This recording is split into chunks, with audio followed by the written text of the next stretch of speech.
Welcome to the Jackson Rudolph podcast. I'm your host, Jackson Rudolph, and this is episode 37 brought to you by the legendary Black Belt Magazine.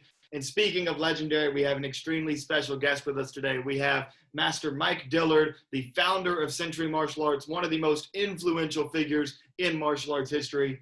Thank you very much for coming on the show, sir. We greatly appreciate it. And so I know that a lot of our viewers are going to be wanting to dive into the story of Century and how all that happened. But before Century, I mean, you were a lifelong martial artist and you were a prominent competitor and fighter back in the day.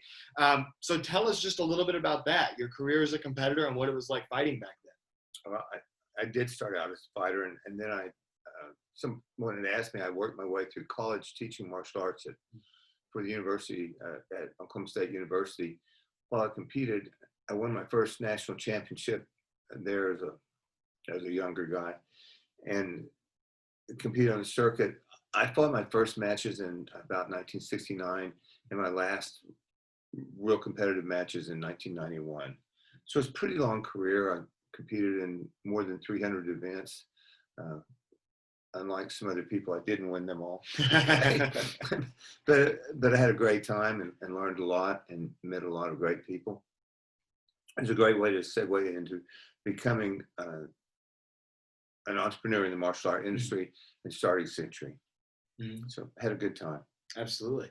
And we're going to get to that starting Century in just a moment. But first, I mean, that was an incredible era of martial artists, especially in terms of fighting.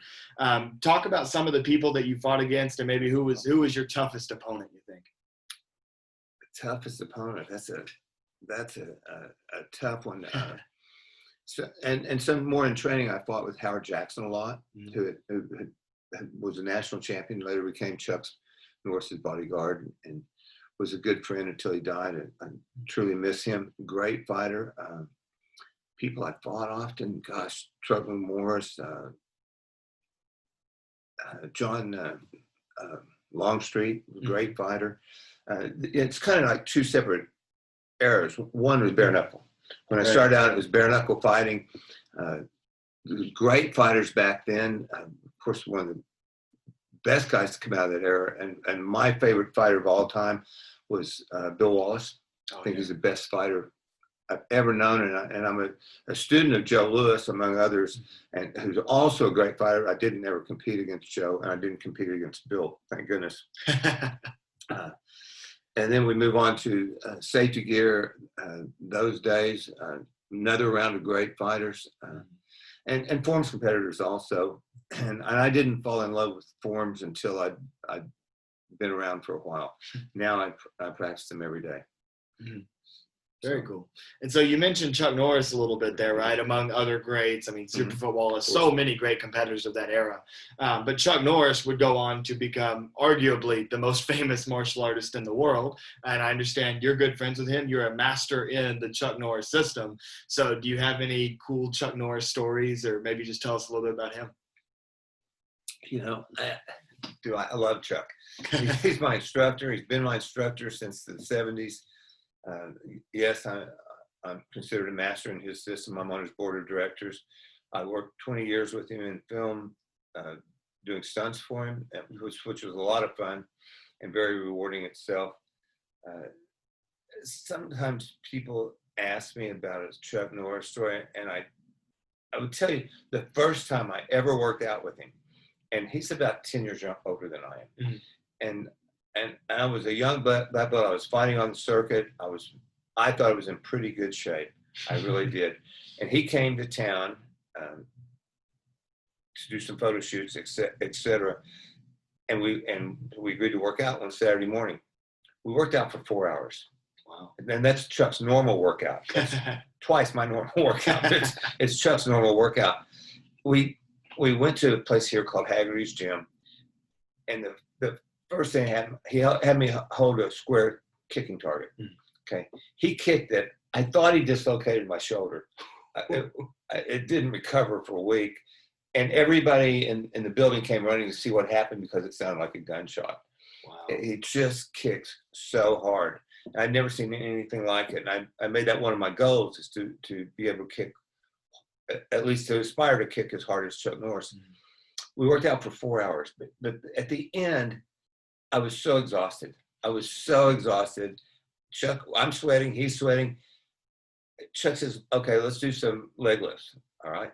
So we lay down head to head, legs up 90 degrees, down 6 inches, up 90 degrees, down 6 inches, up 90 degrees, down to 6 inches. At the end of 4 hours, I did 80. And I thought, after 4 hours, that was pretty impressive. When I quit doing them, when I said, I'm done, eventually you just can't, he did 200 more. Wow. And that's how good a shape Chuck Norris was in. So I can tell you, Chuck taught me a new meaning of try hard, a new meaning of ambition, and how to believe in myself a little bit more. And my best fighting days were after he became my instructor. That's very cool. And that's a crazy story because it almost sounds like one of those like famous Chuck Norris jokes about how like, oh, well, he just did an extra 200 sit-ups, right? Yeah, but that's something that really happened. It really did. That's crazy. Really did. And so throughout your training, obviously you mentioned training under Chuck Norris. You've trained in a variety of different martial arts forms. Talk us through some of the different arts that you've trained in, and do you have a favorite? Well, Tong Soo Do, which is Chuck's original style, is certainly one of my favorites. Kong Do Kwan, which is Roger Green's style, and I was lucky enough and allowed to train under basically two masters at once, Chuck Norris and Roger Green. We lost Roger a couple of years ago, but his Kong Do Kwan is a tough fighting style, much like Tong Soo Do. It involves more hands than Taekwondo. Although my first black belt was in Taekwondo. I enjoy that very much. I've studied judo and jiu-jitsu, but to be honest, I'm very average at those. I'm a stand-up fighter. That's just what I did. It was the direction I went and the way my instruction went. Beyond that, of course, I was a boxer. I was a paid sparring partner in boxing for a while. I didn't win much money fighting. Not enough. I didn't win money fighting in karate either. But I guess you as Ronda Rousey said, you get a payday for that's what you deserve.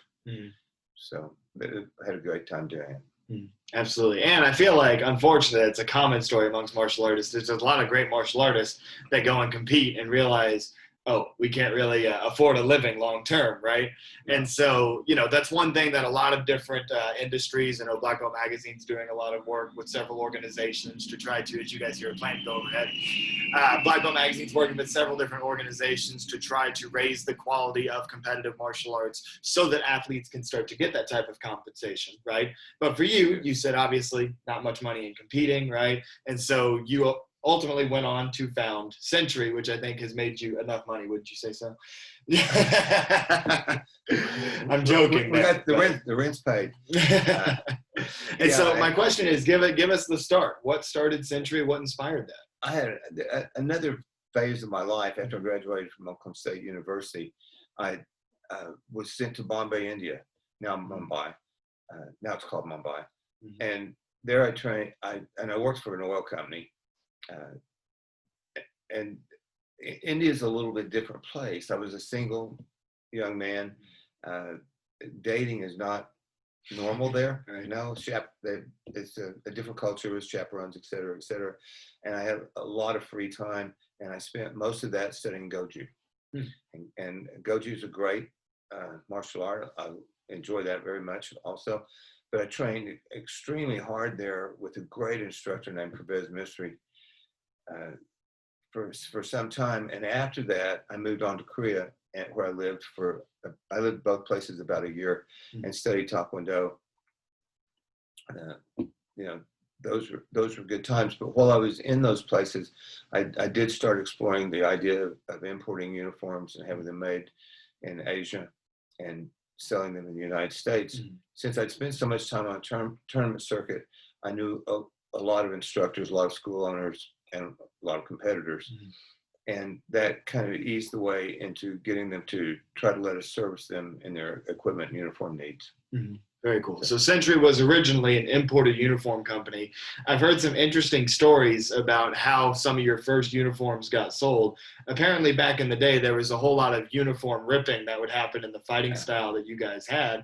And so sometimes, you would accidentally or rip somebody's gi in competition and then be like, hey, I've got some gis in my truck. Let me, sell you some uniforms, right? Well, So tell us about, how the fighting style kind of created that situation.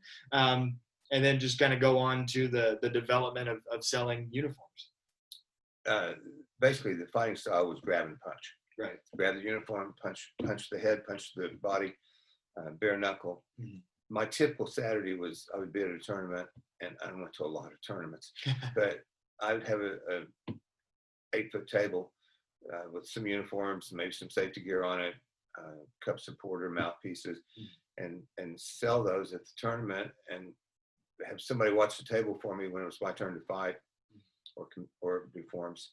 And yes, uniforms got ripped a lot. We think we make higher quality uniforms now. I'm pretty sure we make higher quality uniforms. They don't rip as much, but it boosted sales a little bit. Right. That was good. What else in the question?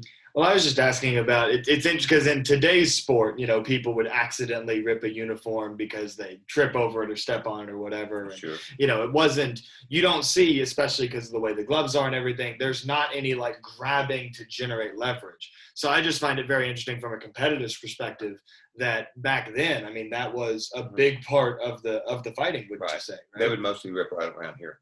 Mm-hmm. And it was grabbing the sleeve either above or below the elbow, using the arm as a lever. It was fun days, but a lot of injuries. Right. A lot of injuries. Bare knuckle fighting has its drawback. It's bare knuckle. Right. Yeah, absolutely. So, yeah. Well, that's one of the things that Century has helped the sport out a lot with all of the safety gear that's been developed. So now, I mean, we sit here in a however many 100,000 square foot facility, right? So going back to the story of Century, at what point did you realize that you had done something special, that you had created something that was officially big, right? At what point did you realize that? Well, when I first saw our full-page ads in Black Belt magazine, it made you feel good about what you were doing. But I think behind that question, there's the fact that I always believed in martial arts. I always thought martial arts they were really important and they're really going to be a big thing. I believe that from the first day I took my first lesson. So we built on that, and we built with the belief that martial arts would grow, and it certainly has. When we built this facility, it's about 500,000, about 500,000 square feet. We overbuilt because we still thought martial arts was growing, and that was in the 90s. We started in this building in 1981. It's expanded over the years to its current size. But I think more than did we build something big, we got into something that was big, and that was martial arts. Very cool. My true love. Go ahead. Yeah, no, I mean, absolutely. I think that's a testament that so many martial artists share, is that, regardless of what we do, whether we're entrepreneurs or whether we're competitors or school owners or even just people who are watching and reading Black Belt magazine, right? It seems that everybody that spends an extended period of time in martial arts just absolutely falls in love with it. And I think that has reflected a lot of what Century has done over the course of Century's history in helping the martial arts industry, the martial arts community. And so what would you say if you had to pick one benefit or one product of Century Martial Arts that has given the most value back to martial arts? What would you say that thing is? That's a tough question, but it's not that tough. I think it would be information. Through the Martial Art Industry Association, we created a forum for the martial artists, the people that truly have a passion like I do, to share ideas and do best business practices, to come together in a non-competitive way and literally just grow. That's been a good deal. Another thing we've done is we made it more inclusive.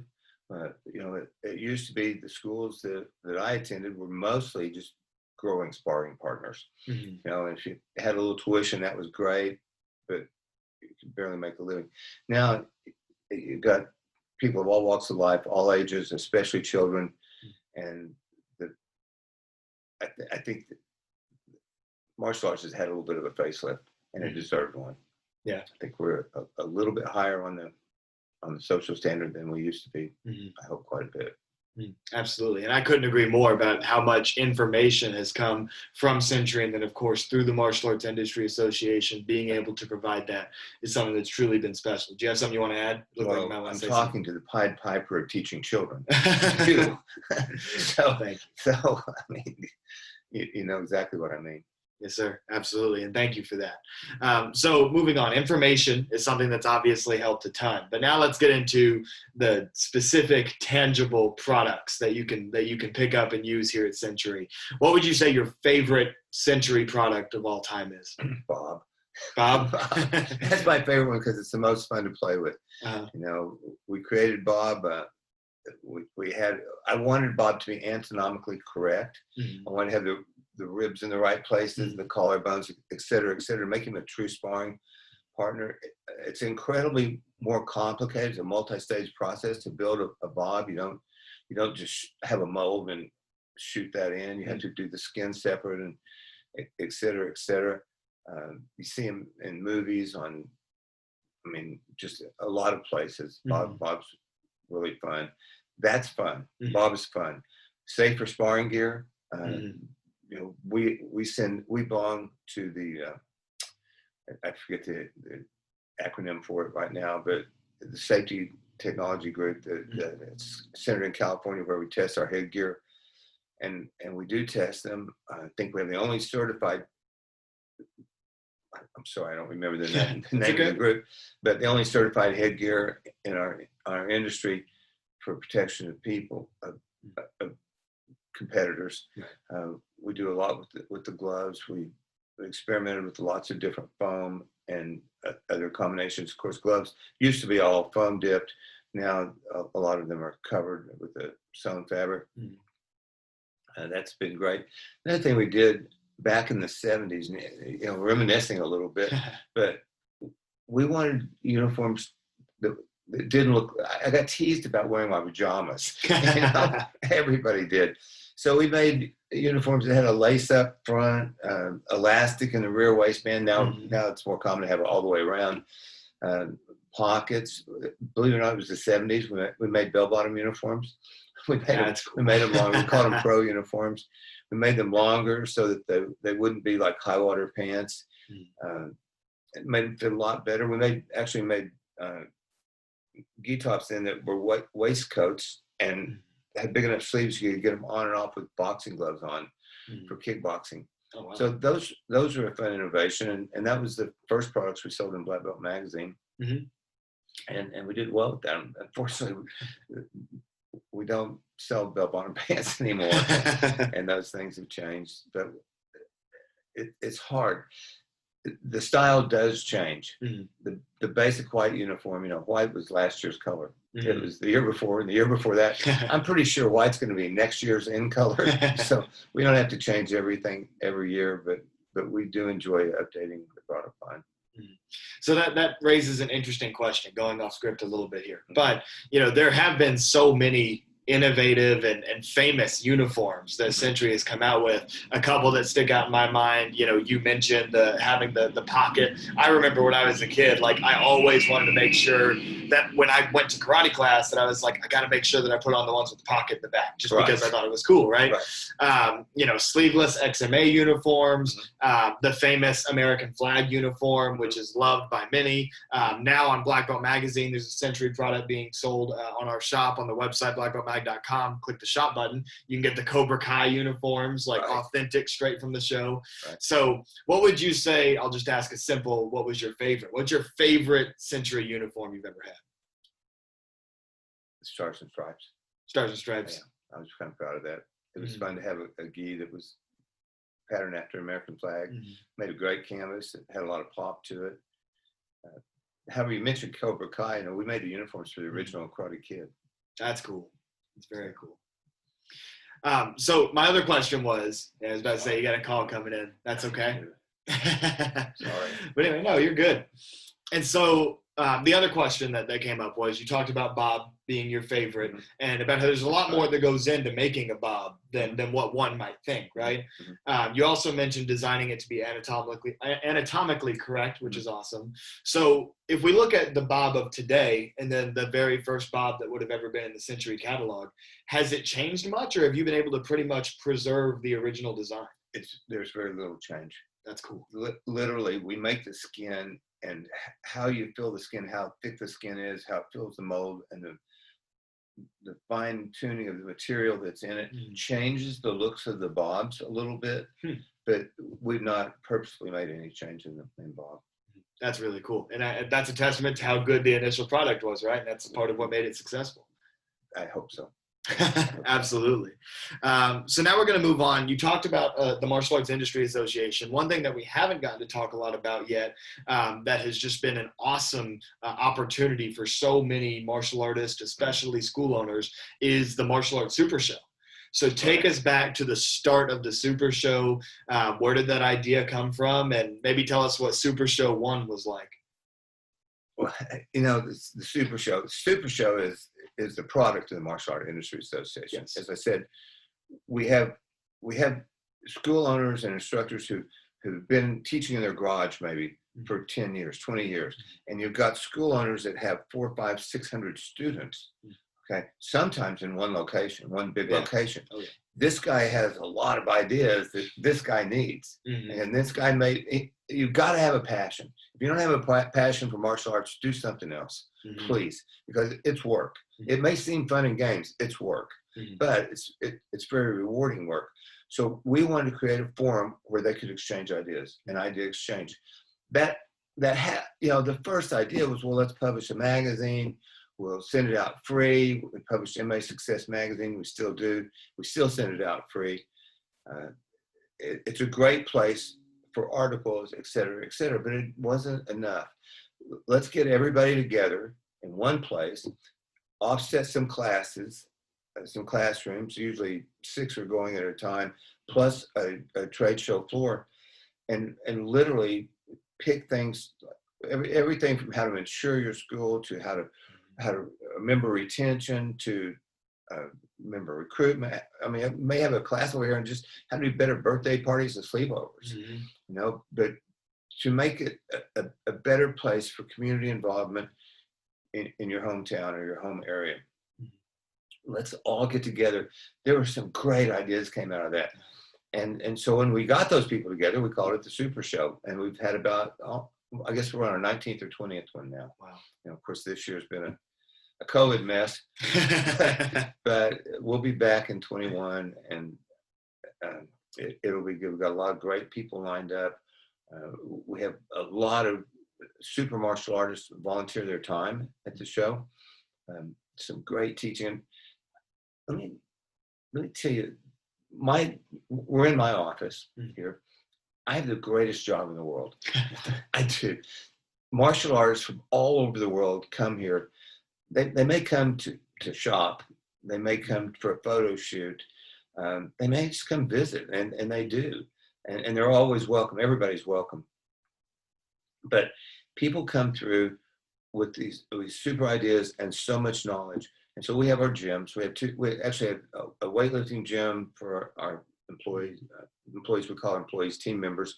We have a grappling gym, and we have a stand-up gym that sometimes overflows with grappling. And even the stand-up gym. I mean, when the Gracies come to do their belt testing, they use all our gyms. For example, when we have a seminar here, sometimes we use all the gyms. But from having those people come through and teach our classes, we only have classes for employees. We invite a few friends, but it's really just our team members that are here. And I can name from Chuck Norris to Joe Lewis to Bill Wallace to everybody, yourself, the Gracies, everybody that comes through. They teach John Hackelman, so many others, I can't even begin to name them all, have come and taught classes for us. And because they're usually only here 1 or 2 days, they usually give us their best stuff. You don't have to go through learning how to front kick again. We get the good stuff. And Century has become, with my black belt students that are on staff here, have become kind of a repository of the best information. And sometimes it's the best way to do a technique. Sometimes it's the best technique to do. Sometimes it's just the best way to explain how to do it. Right. And some clever teaching techniques that are really good. So having, in that setting, I'd say I have the best job in the world. Mm-hmm. I've learned from the best people in the world. I hope I've given back a little bit. It's exciting to have guests come in and teach in our classes. And as soon as this COVID mess is over, we'll be doing that a lot again. Absolutely. Yeah, that's beautiful. I couldn't agree with that more. And thank you for including me in that list of martial artists. And, you say that you hope that you've given back a little bit. I can assure you that you've given back a lot of bit. No reason to have to hope there. So one of the things, you talk about this facility, you've talked about what goes into making a bob, you've talked in detail about uniforms, you've just gone through, the classes for the employees. And one thing that's always been so impressive to me from the first time that I visited here in, I was probably 15, 16 years old, talking about signature bow staffs and Team Paul Mitchell sponsorship and all that. And by the way, Jackson, you were 15 and your dad had to drive you, and you negotiated an endorsement deal and a product deal that's still in place today. I mean, what 15-year-old comes in, demands his own endorsement, has his own product line, and the deal's still working? How many years later? I'm 22, so that's 7 years. 7 years later. You're a pretty good businessman. Well, thank you, sir. I appreciate it. Besides being a great martial artist. That means a lot coming from you. But what I'm getting to is that very first trip, we had a conversation. I was in the training room. I think we were doing a photo shoot or something, and you popped your head in to say hi and everything.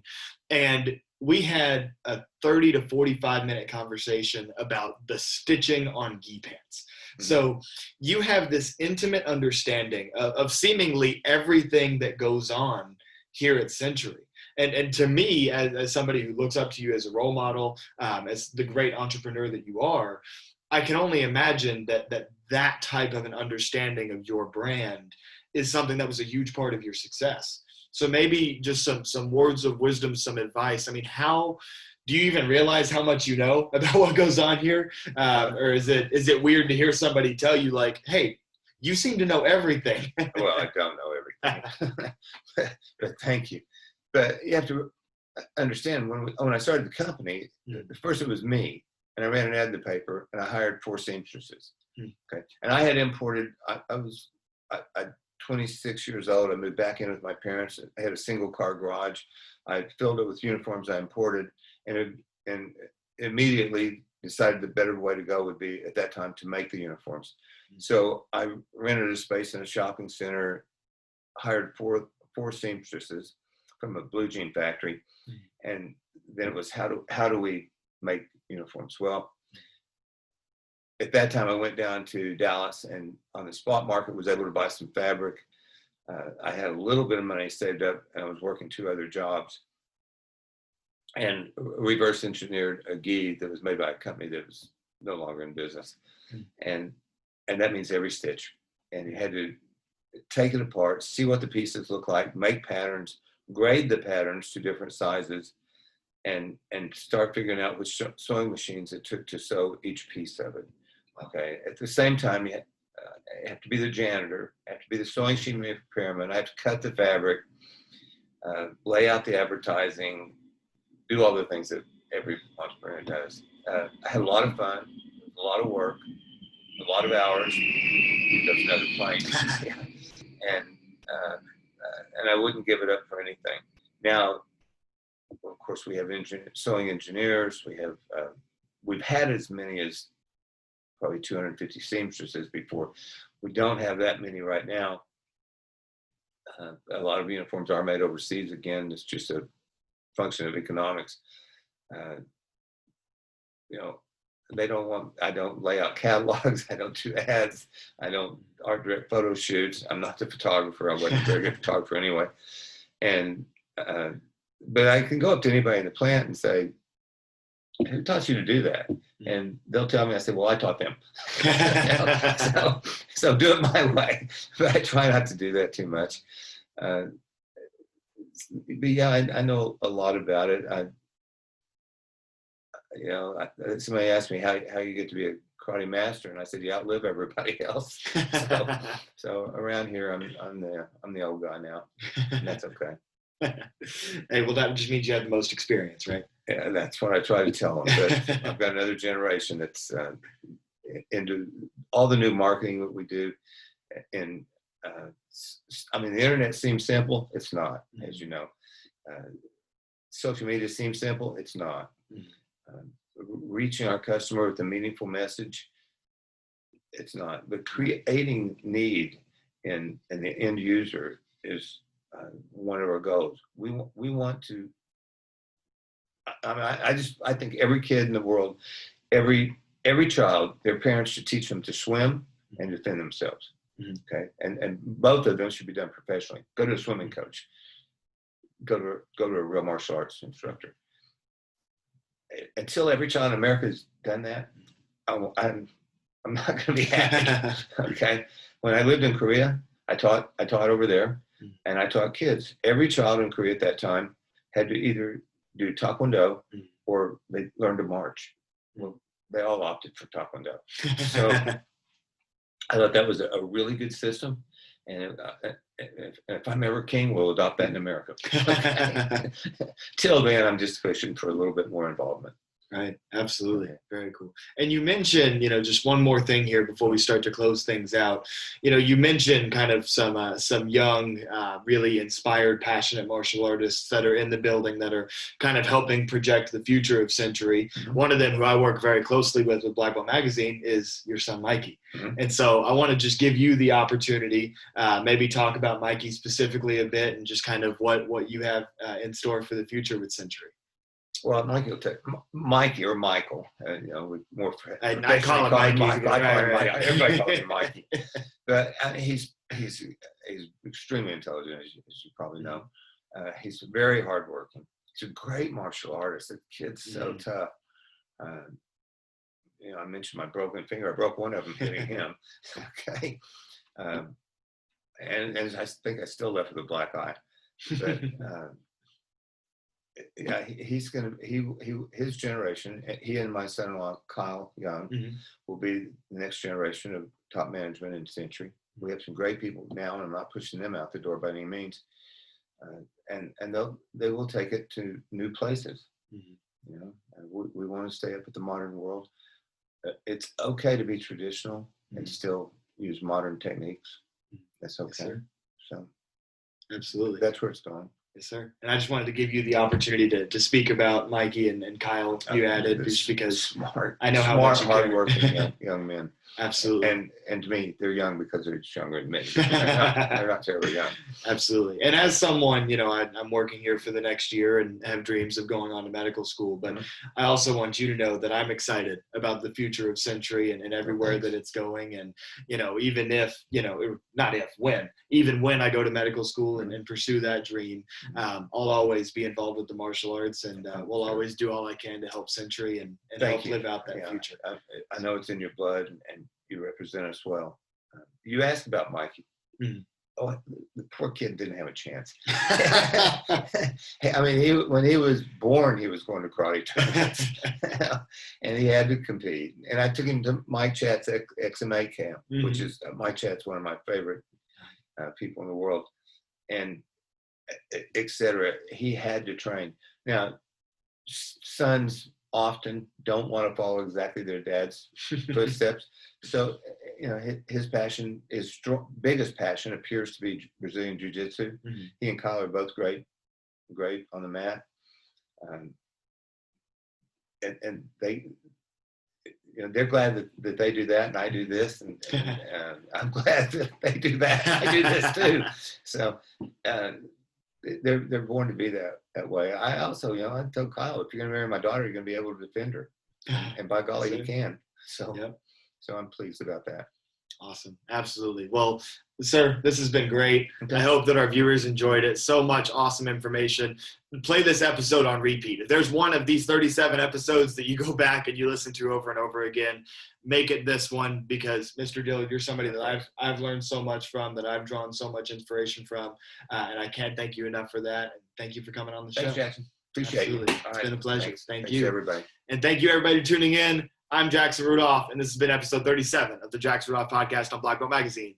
I'll see you next time.